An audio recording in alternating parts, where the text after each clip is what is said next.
All right, good afternoon and welcome to Prime Time at the Bethel University Library. It is good to see such a big crowd and so many faces, future maybe, and current and past members of our faculty and staff here. So thank you for coming. This is a collaboration between the Friends of the Bethel Library, Academic Affairs, and other offices on campus. And it celebrates learning in and beyond the classroom of Bethel faculty, students, and staff. And there are archives of past presentations. So if you'd like to explore them, you can find them on the Bethel University Digital Library YouTube channel or in the Spark Digital Archive. Today, I'm so happy to welcome you to the Edgren Scholars presentation. The Edgren Scholars program supports faculty and student research. The project that the faculty and the students collaborate on must be one that has the potential to make a significant contribution to a given field of study and must reflect meaningful collaboration on research between students and faculty, and this certainly fits it in spades. So this is a great example of this. It's named, of course, after our founder, John Alexis Edgren.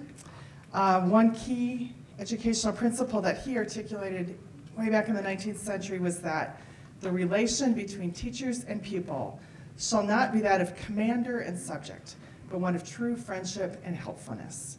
And so in this spirit, we established the Edgren Scholars program in order to encourage and facilitate students and faculty working together in friendship and helpfulness. So this 2024 Edgren Scholars team is going to share their oral history project, which captured the stories of pioneering women who broke institutional glass ceilings, debates over women in ministry, and the growth of women's sports at Bethel. So a variety of things. The work in process was part of Dr. Gehrz' sabbatical this fall and includes a project blog, a timeline, links to the oral history interviews that he conducted in the summer of 2024 in collaboration with fellow professor Sam Mulberry and their student, Ellie Heebsh. All right, so thank you for coming again, and please join me in welcoming them, and I'm so interested.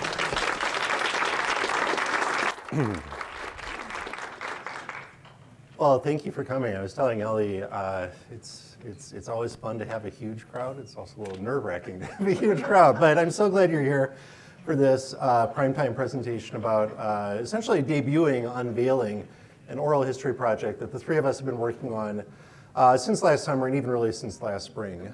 So we should start by introducing ourselves. I'm Chris Gehrz, professor of history.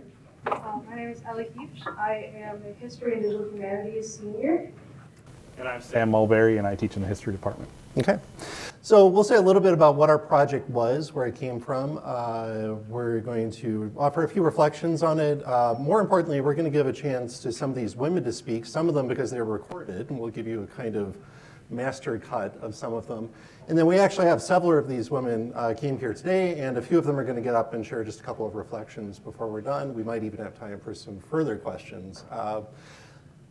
It's really amazing to be standing here. I had to kind of force myself to think back to where the idea for this came from before the idea took fruition. I did not set out to be an institutional historian of a university, but that's the way these things happen at smaller universities, and I've really enjoyed it. The first time I did an Edgren presentation, or an Edgren project, was 11 years ago. It was the 100th anniversary of World War I and of Bethel relocating to St. Paul, and so a student of mine, Fletcher Warren, and I did a digital history of Bethel as seen through the prism of the two world wars, Vietnam War and the War on Terror. It was really great, and that project is still up online if you're interested. And it kind of got me thinking about further opportunities both to do collaboration with the students and to do institutional history. And then in 2021, for the 150th anniversary, I didn't do a big project, but I wrote a few blog posts, and a couple of them were about women at Bethel. For example, Ethel Ruff, who was a seminary student in the late 30s, early 40s, and in 1943 became the first woman ordained as a pastor by a Swedish Baptist General Conference church in St. Paul. And so as I was heading into a sabbatical year, I thought it's high time someone, apparently me, tries to do a women's history of Bethel University. I mean, women have always been part of the histories that have been written and told about this place, but they've always been somewhat peripheral. Even though they are the majority of students in every unit of this institution, they're the majority of our faculty. They've held almost every role that's in the org chart at this point. And so I guess the idea was simply, how would we tell the story of Bethel if we placed women at the center? Their experiences, their perspectives, their memories, their questions, their concerns, their joys, their opportunities or lack thereof. And that was the notion. And so I'll say a little bit more about my sabbatical just in passing, but pretty early on it occurred to me that while we do have a great archive that has a lot of evidence we can use, a digital library that has evidence I've been using, some of these memories might have slipped through the cracks, right? And I thought it might be nice if we could actually start by doing a set of oral history interviews with at least some of the women who have made this place what it is. I teach a class called Intro to History for our department. It's our gateway to our major. And we talk a lot about just what historians do. And history is a multifaceted sort of discipline. Historians do study and discovery, they do analysis, they engage in interpretation and communication, but it all rests on preservation, right? You cannot do the work of history if you do not have evidence. And that's why we have archivists like Rebecca sitting back there, who's worked with Ellie for a few years now. But sometimes memories are not recorded on paper or in artifacts or on film. And that's especially true sometimes to people who, for whatever reason, have been somewhat marginalized in a nation, in a community, in a church, in an organization. And so oral history as a discipline for 50-some years now has really focused especially on how do we preserve the memory of those people? How do we tell their stories so that we can do scholarship based on them? And so I thought that'd be great, but I also thought this should be collaborative. First of all, because I'm not an oral historian, I don't know what I'm doing. I don't have a lot of capacity to film and record things. And you might have noticed I am not a woman, and doing the women's history of Bethel probably is not something that should be entrusted solely to a man. And so I started thinking, well, at least as an early project, maybe I could try another Edgren project. And I started making a list in my mind of female students who might enjoy this. And at the top of that list was Ellie Heebsh. And I'll let her explain why she said yes to that invitation. So I took Dr. Gehrz' Intro to History class. I had just transferred to Bethel that January, and that was my first class that I ever took here. And at the very end of that class, we had to do a sort of report presentation on a project that we would like to see happen. We weren't going to do the project, but a project that we would like to see come to life. And that could be for a museum, that could be for an archives, that could be for a book. Basically whatever you wanted it to be. And I thought back to my experiences at my grandparents' house. I've always grown up around really strong women. I've had a strong background with my mom and my grandma as great examples to me. And I got to visit another history museum that features the lives of women in their small town.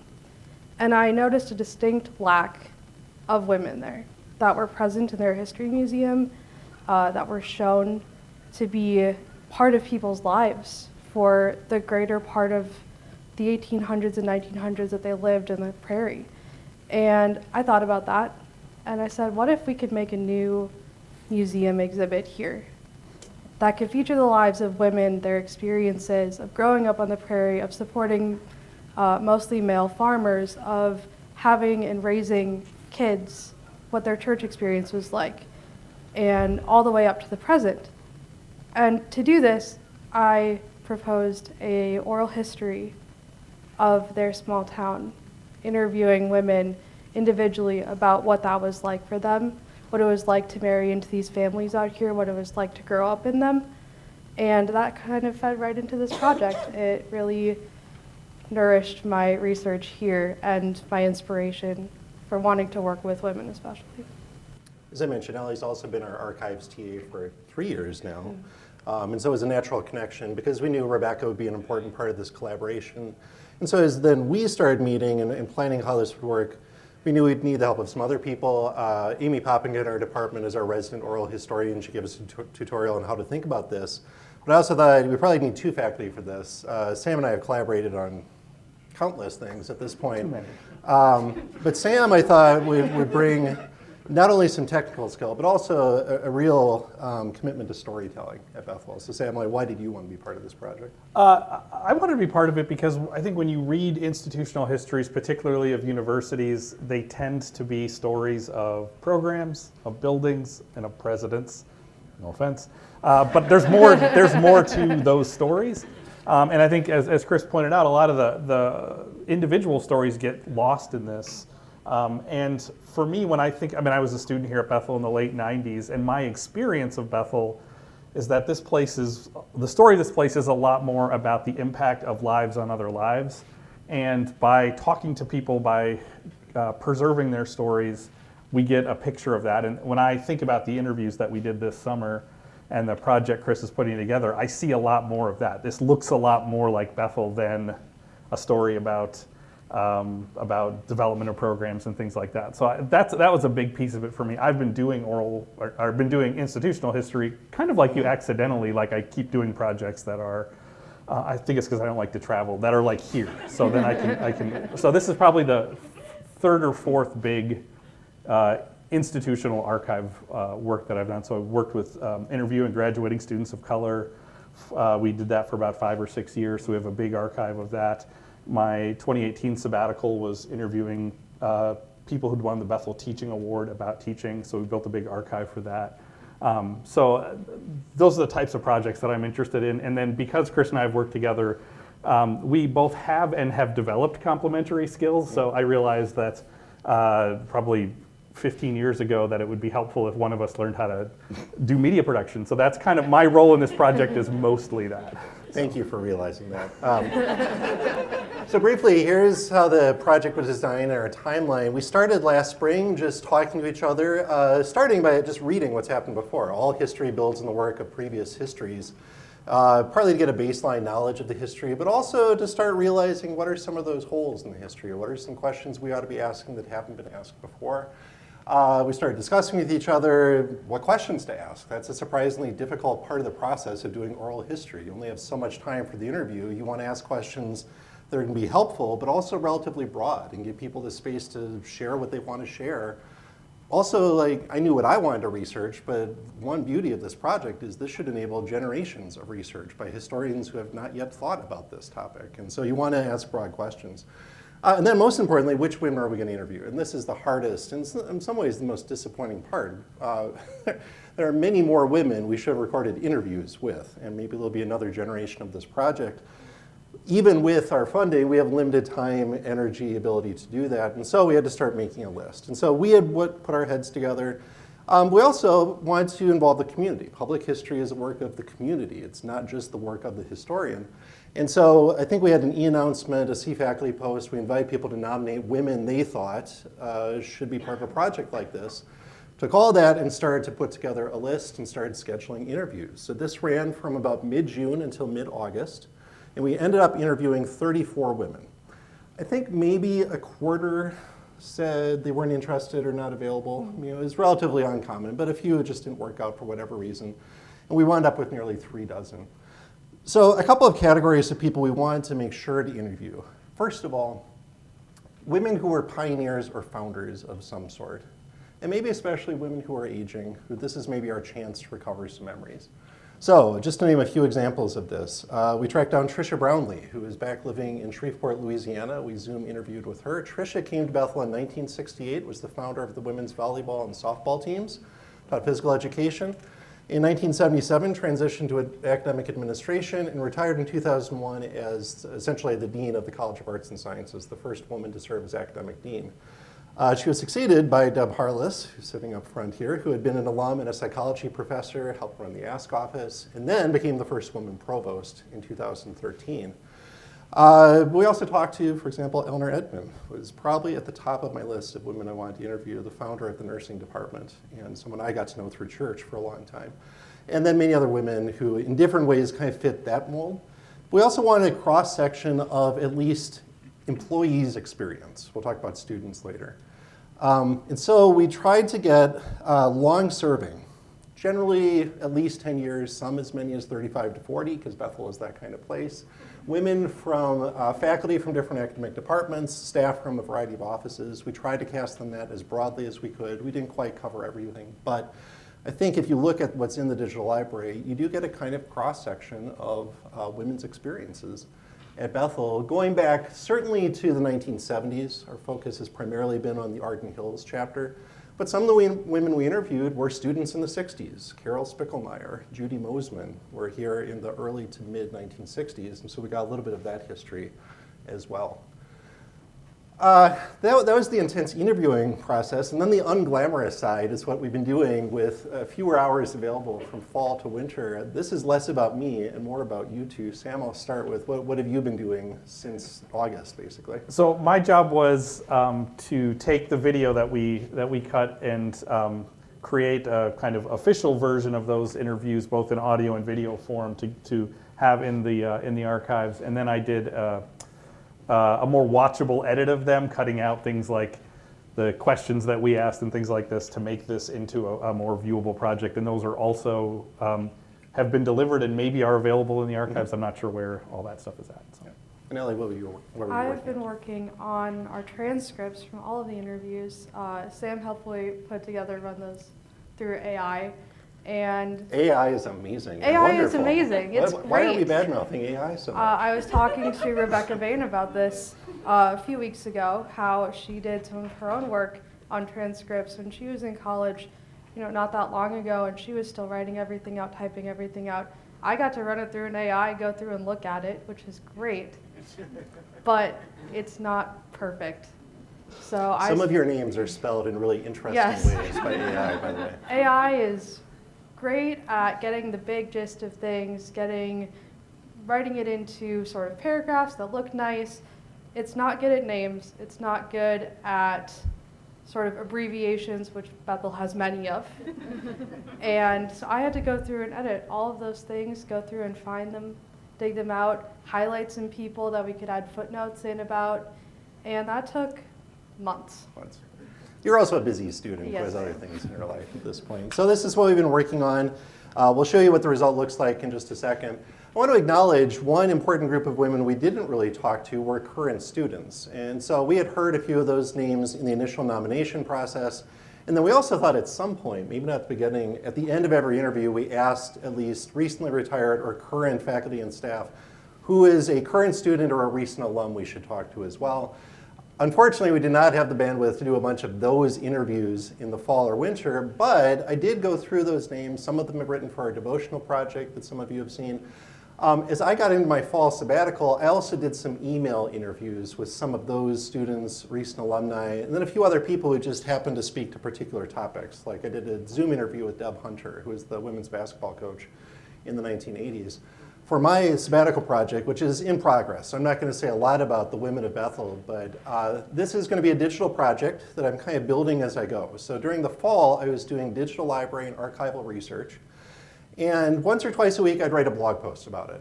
And so some of these were simply me working through issues of different sorts, theoretical, methodological. Sometimes, though, they became the first draft of what eventually I'll finish by homecoming, which is a kind of narrative women's history of Bethel going back primarily to 1972, when the college moved to Arden Hills, but reaching some other places as well. I also thought doing a blog like this creates its own kind of archive of the process and allows me to speak to a few different things. One person I regret who was on our list initially we didn't interview was Lita Frazier. We tried to contact her, it didn't work out. But after Lita passed and Peggy wrote a really nice tribute, she was nice enough to let us record that tribute here. Some of the women I interviewed, this is Jan Curry, Janelle Curry. Jan was a student who graduated, I think, 1977, 78. Taught geography here in the 1980s while she was getting her doctorate at the U of M.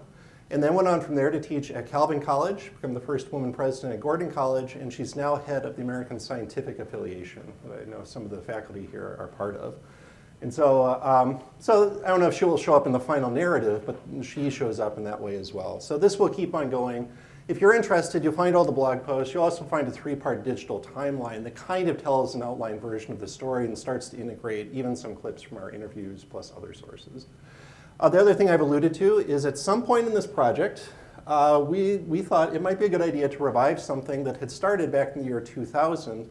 You've read the story of this in Bethel News maybe, but Ellie, can you do a quick version of the story of why we did a Women's History Month devotional? So during, or at the end of an interview, I was given a Women's History Month devotional as a little gift.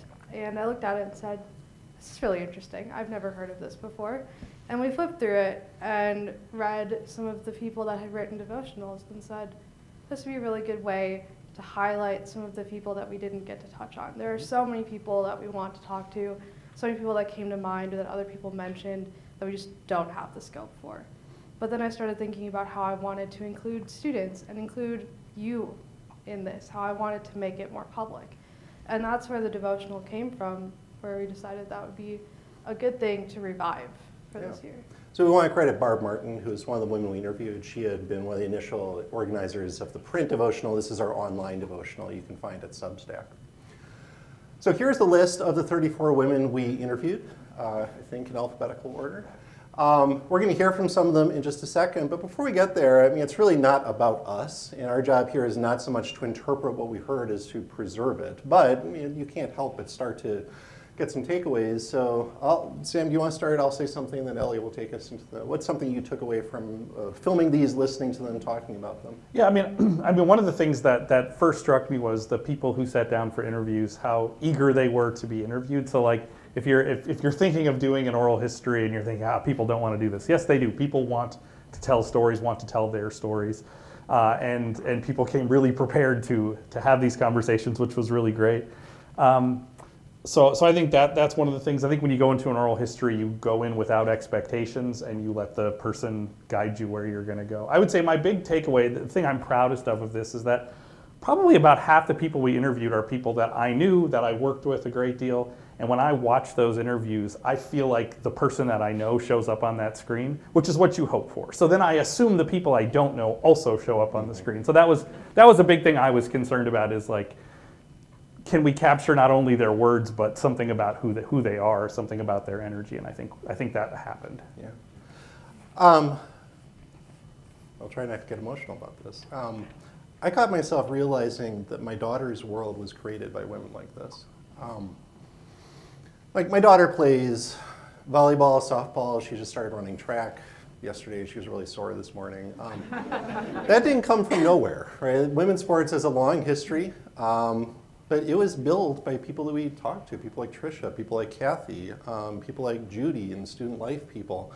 We talked to Penny Four, we talked to Gretchen Hunt, the volleyball coach. I mean, and it struck me how long that journey has been, how difficult. It was really hard, I think, to hear what women's sports had to suffer through in the 1970s, and then reading back through Clarion articles about what the budget was like in the 70s.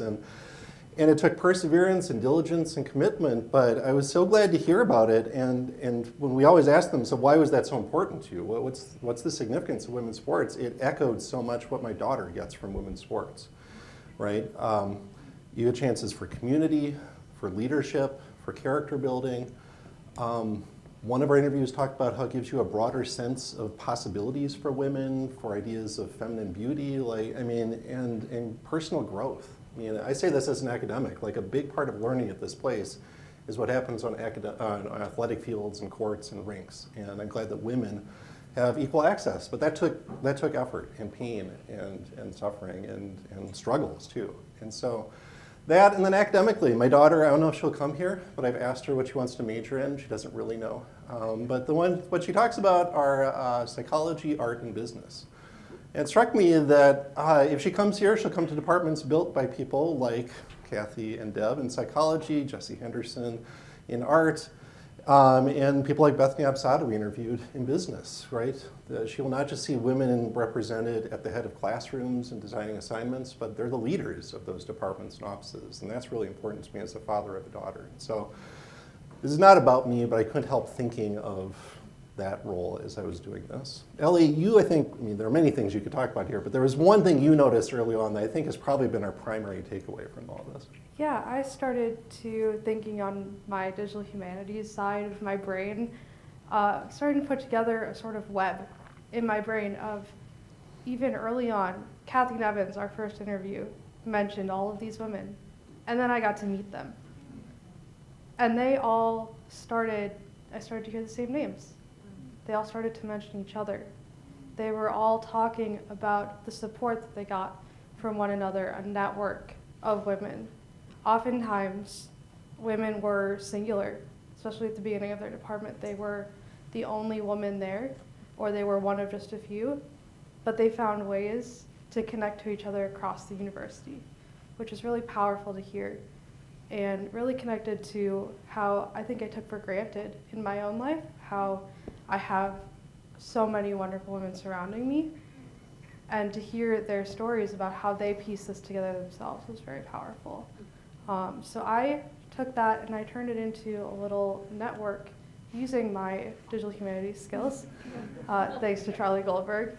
And this program, you run all of your writing through, so I took all of our transcripts, I pieced them into a text file, it ran through it, and it started to build these connections that I was thinking about personally into a whole web. And this is one piece. We had over 110 women mentioned, and this is only about, 30, 40? And at the center is Deb Harless. So this is one way, yeah.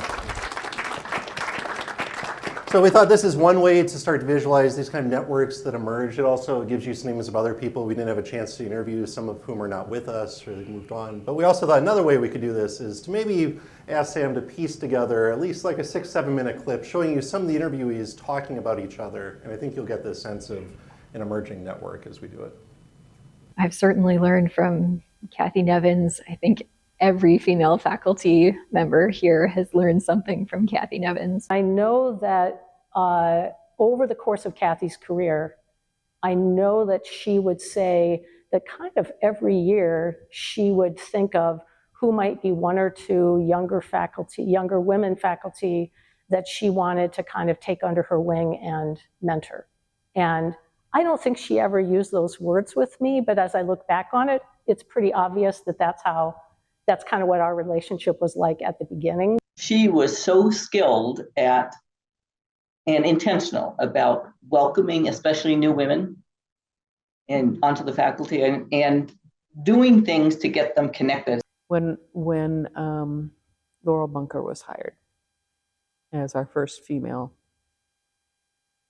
campus pastor, head campus pastor, I think that was a big deal for us. I admired Laurel so much. A woman in a largely male-defined role, and she did that job as well, if not better, than any male in that job. Deb Sullivan Trainer, they were real role models for me because they were women in higher education who also were modeling marriage and faith and leadership. I would say one that was influential for me on the work side was Deb Sullivan Trainer. We worked with Deb quite a bit through the advising in the Beacon area. And she truly, I think, believed in me as a contributor to this university, put me in some places to make some differences. When Sherry became campus pastor, that made a big difference. I mean, in a denomination that has various levels of conservatism in it, for there to be a woman pastor was actually huge. Sherry Mortensen came with me in the fall of 1985, and Sherry had been a seminary student when I worked at the seminary, so we had a friendship. And over time, she launched a very strong discipleship program and began to preach in the college chapel. Steph Williams, who I love dearly, have challenged. I saw God's anointing on her when she was an RD, and I said, hey, I've been asked to speak at this women's basketball camp, this high school basketball camp. I said, I'm not an athlete. I was a baton twirler. I'm not an athlete. I said, Steph, why don't you go do this? Come back, and let's just see how it was. In the zone, loved it. Okay, now we're going to get you to preach in chapel.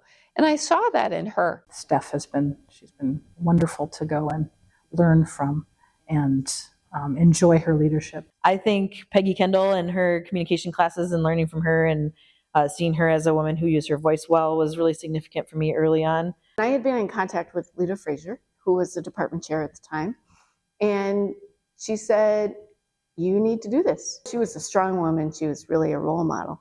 I think the other person that had a really profound impact on me was Kathy Nevins. And I'm sure you've heard that a lot. There was a number of the psychology professors, Gretchen Robel and just almost every female professor that I had in the psychology department made a significant impact on some part of my story as I went. Gretchen's a member at my church now, so that's just like a fun thing when you have your professors full circle come and be a part of that. Also a member of my church, Deb Harless. Much credit is given to Deb Harless. Deb Harless, we became more than just colleagues. She became a real friend to me. I think one of the biggest things I appreciate about Deb is her absolute honesty and integrity.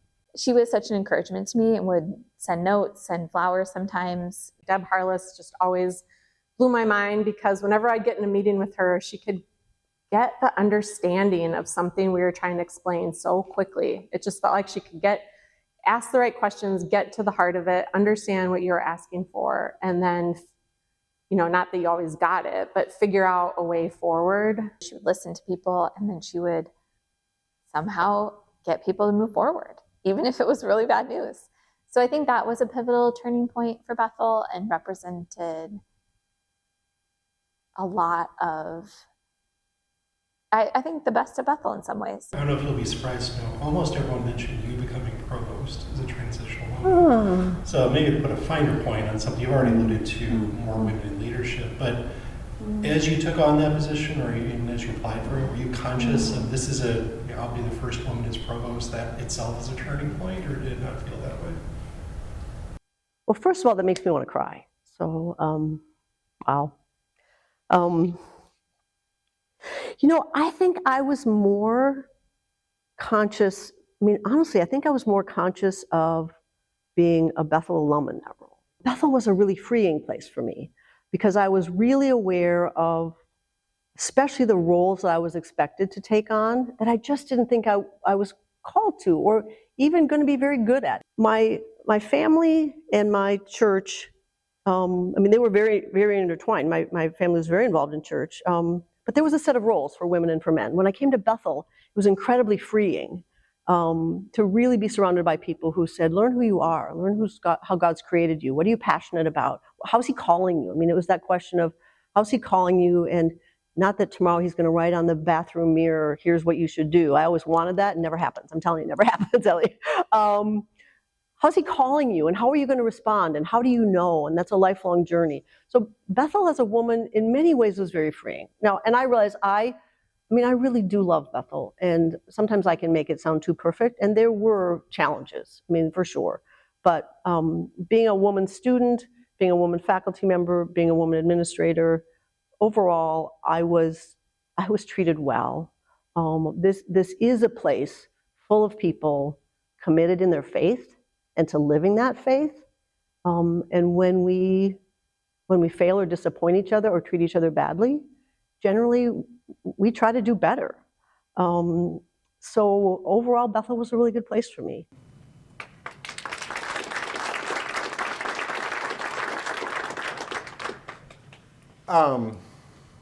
When I first announced that I was doing an institutional history of Bethel, I had some colleagues at other Christian colleges say, oh, no, I've done that. It's really difficult to do. Someone's going to try to shut you down. They're going to limit what you do. So the first thing I want to say is that never happened. All right, first of all, this institution invested in making this possible through an Edgren program, through my sabbatical. It publicizes it, it supports it. I was never told, we'll do this, but only in a patriotic sort of way that's going to showcase the best of Bethel, right? At the same time, whenever I start institutional history, I'm a little bit nervous, right? Like, you don't know what you're going to find. And especially in this case, I had some sense that I would find women not being treated well, being shut down, being marginalized. And we did hear stories like that periodically. We heard stories of women being shouted down, talked over, their roles questioned, stories of sexual harassment. That was part of this, right? It's a complicated history, like all history. But I got to the end and thought, kind of like what Deb said, this is a place where people want to do better. There's a reason I love this place. I do feel patriotic in that sense, at least. And I do want to preserve this because places don't have to stay exactly that way, right? Cultures can go away. There are a lot of pressures on this place. And so part of why we do this is to help tell this story, maybe inspire the next generation of people to do the kind of things you just heard described here. So I appreciate the honor of getting to do that. I also want to acknowledge that men are a part of the story as well. I don't know if we're going to invite a few people up in a second, so they might say this, but like, I want to acknowledge a number of men who came up in these interviews as having supported women. I don't want to embarrass him, but I'm going to embarrass him. Jay came up many times in these interviews, and George did, and Ross did, right? Like, we've not yet had a woman as president, but our male presidents have often done a very good job of elevating women in leadership, affirming them, giving them that kind of space in which to grow. And many other men besides, right? And this is not long enough talk to name all of them, but I mean, I think that was the theme that I heard. We don't want you just to hear from recordings or from us, and so we have a lot of these interviewees here. We asked a few of them if they wouldn't mind getting up, just to start us at least, to talk a little bit about their experience of being part of this project. So if I could have, I think Kathy is here, Miranda's here, Steph agreed to do this, and Barb, if you're willing to come up and just say a little bit about what it was like to be part of an oral history project, whatever else you want to share. Just some brief comments to get us started here. I'll move out of the way.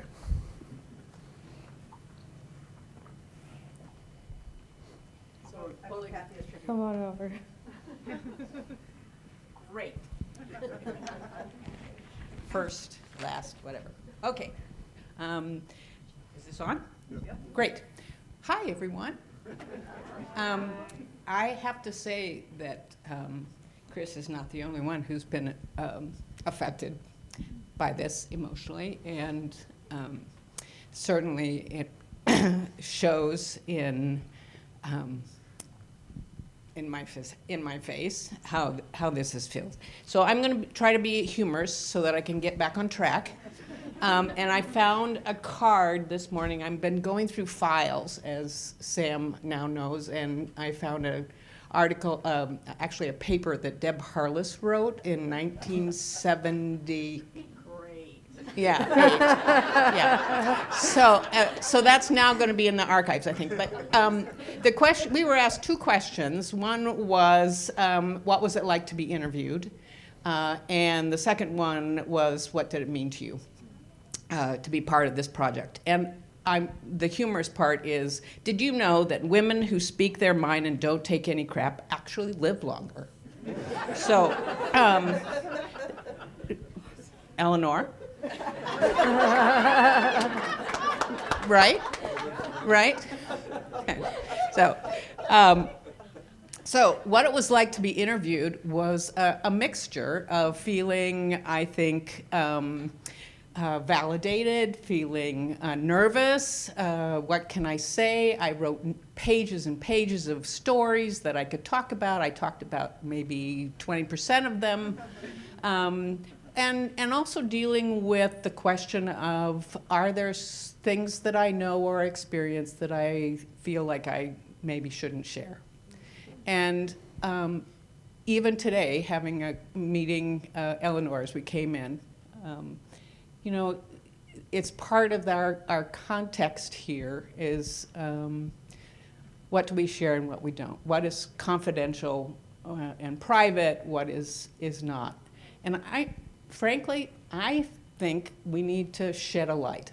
And it's because of what Deb said here, that when we make mistakes, we stumble, we fall, but we also pick each other up and help each other move forward and do better. And that was really the important thing. So I'm also wanting to share one more thing, because the other thing is, what did it mean for you? And again, I want to preserve what our experiences were and what they are, how they're changing, and how they may stay the same, and how we want to move forward. And so in the 80s, when we were dealing with so much about Christian feminism and what does it mean to be a woman in a church that had fairly traditional roles, expectations, a group of us did a piece for chapel called Baptized in Power. And I just want to read this quickly because I think it represents why this was so important to me. Women's stories have not been told. Without stories, a woman is lost when she comes to make the important decisions of her life. She does not learn to value her struggles, to celebrate her strength, to comprehend her pain. Without stories, she cannot understand herself. Without stories, she is alienated from those deeper experiences of self and world that have been called spiritual or religious. She is closed in silence. If women's stories are not told, the depth of women's souls will not be known. And without stories, there is no articulation of experience. Women's stories are being told. And I thank you.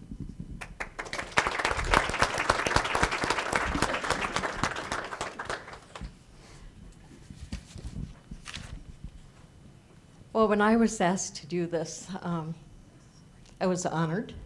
Fun to do something with faculty and student collaboration. And Sam is my boss for many years in the Ask office. It was one, you're the age of our kids, but you were an amazing boss. So I couldn't say no. I would have preferred that it wasn't on camera and that we just sat across a little table. But to be able to talk about Bethel that I love was just a really fun thing to do. I think I'm different maybe from a lot of the women who participated because I grew up in a guy's world. I had a couple female cousins younger than me and a couple older than me, but it was the guys and me.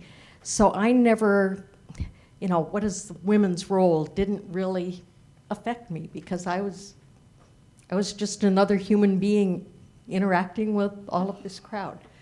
So I think maybe I had a slightly different perspective. I didn't have any issues with being a woman.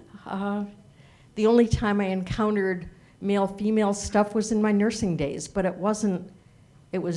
I said this in my interview, it was back then doctors were men, women were nurses. It wasn't because of a gender thing, it was just a more positional thing. So it was fun to share positive stuff for me. I didn't encounter anything negative. Okay, thanks, Barb.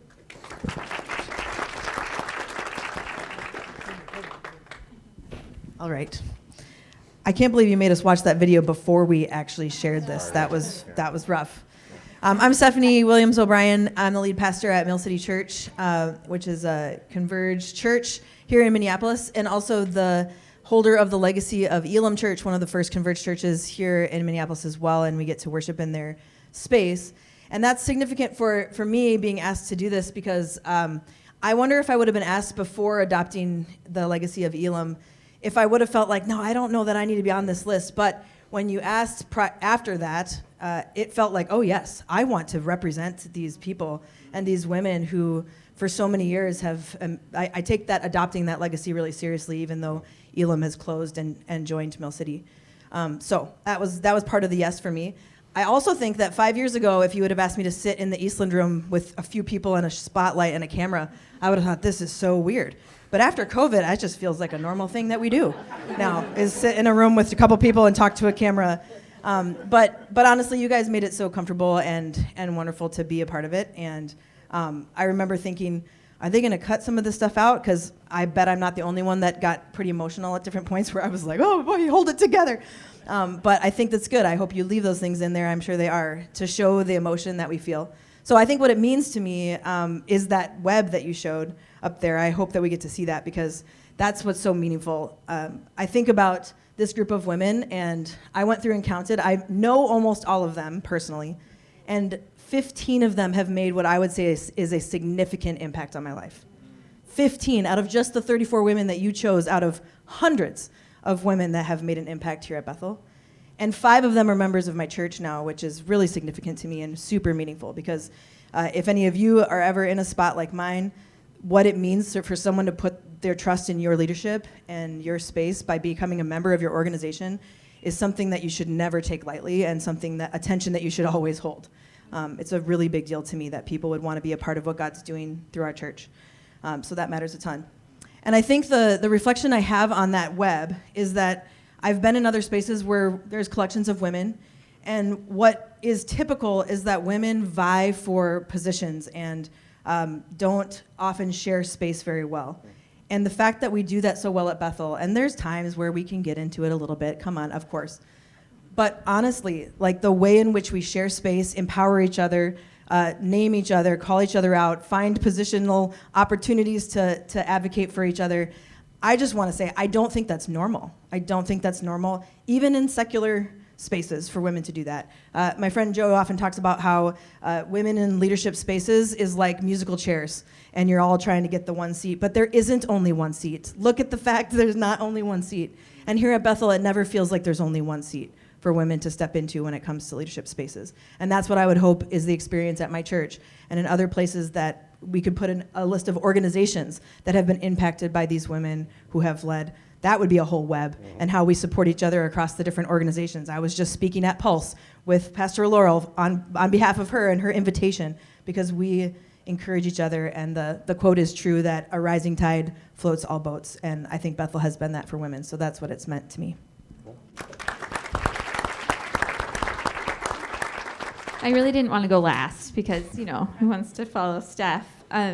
We were RDs together, by the way. Bruce Olson's getting emotional, so I'm not really sure how I'm going to make it through this. But, this morning when my 15-year-old was driving us to school, and I told her, what was I doing today? And she was like, isn't history a history presentation for people who are old? Like, what does that say about you? And I was like, I know. And so I just would say it felt really surreal to me to be chosen for this project, and I felt like it was a huge honor to be asked. Sam has filmed me for a number of things, including the ARIF form, academic registration. And we did several things, maybe during COVID So I felt such trust in the project. And Ellie, there she is. I just kept thinking about what a gift it was for Ellie to interview people who are my heroes. And so that's, I think, what I would say is that what did this project mean to me? It means we stand on the shoulders of so many people. I'm going to try to pull it back together here. People like Barb Martin, who joked with me, you went a whole year without asking me to fill in for a slot in your office. People like Judy Mosman, who sends me a prayer card at the beginning of every school year, who approached my husband shortly after I got this job and said, the way that you show up for Miranda matters in this job. Thank you for doing that. People like Deb Harless, who kept me employed at Bethel so I could take this job, who shares a mutual love for flowers from Trader Joe's. And so what did it mean to me? I was inspired by this project. I was reflective of what Bethel has been, and even just the intersection of this. I think about Janelle Curry, who Chris briefly mentioned. In 2016, when I was surprisingly pregnant with my third child, almost 40, Janelle invited me to a retreat for women leaders at Gordon College that she was putting on. And I wasn't quite sure how I was going to move forward, and I listened to story after story after story of women leaders in the field of higher education who would say, hey, it wasn't that great for women on my campus. And I felt so proud of Bethel because that's not true here. I had Deb Sullivan-Trainer and Deb Harless and all of these women that I could point to, men in my career who championed me, who were proud of my gifts, who gave me opportunities to lead. Women here who were confidants, who would cheer me on, even as recently as last week when I went up to Steph's cabin to do some writing. It's just this is an incredible place, and there are incredible people here. But most of all, I'm sorry guys, I can't hold it together. I felt proud, like Chris, for my girls, my two daughters, who, I don't know if they'll go to Bethel, but they see examples of people that I want them to become like here. And I think that's an incredible, incredible gift. So it meant a great deal to me to be part of this project, and any of the women in this audience could be sharing about this place, both good and bad, but I feel so thankful to have been part of this and to be here at Bethel. Thanks.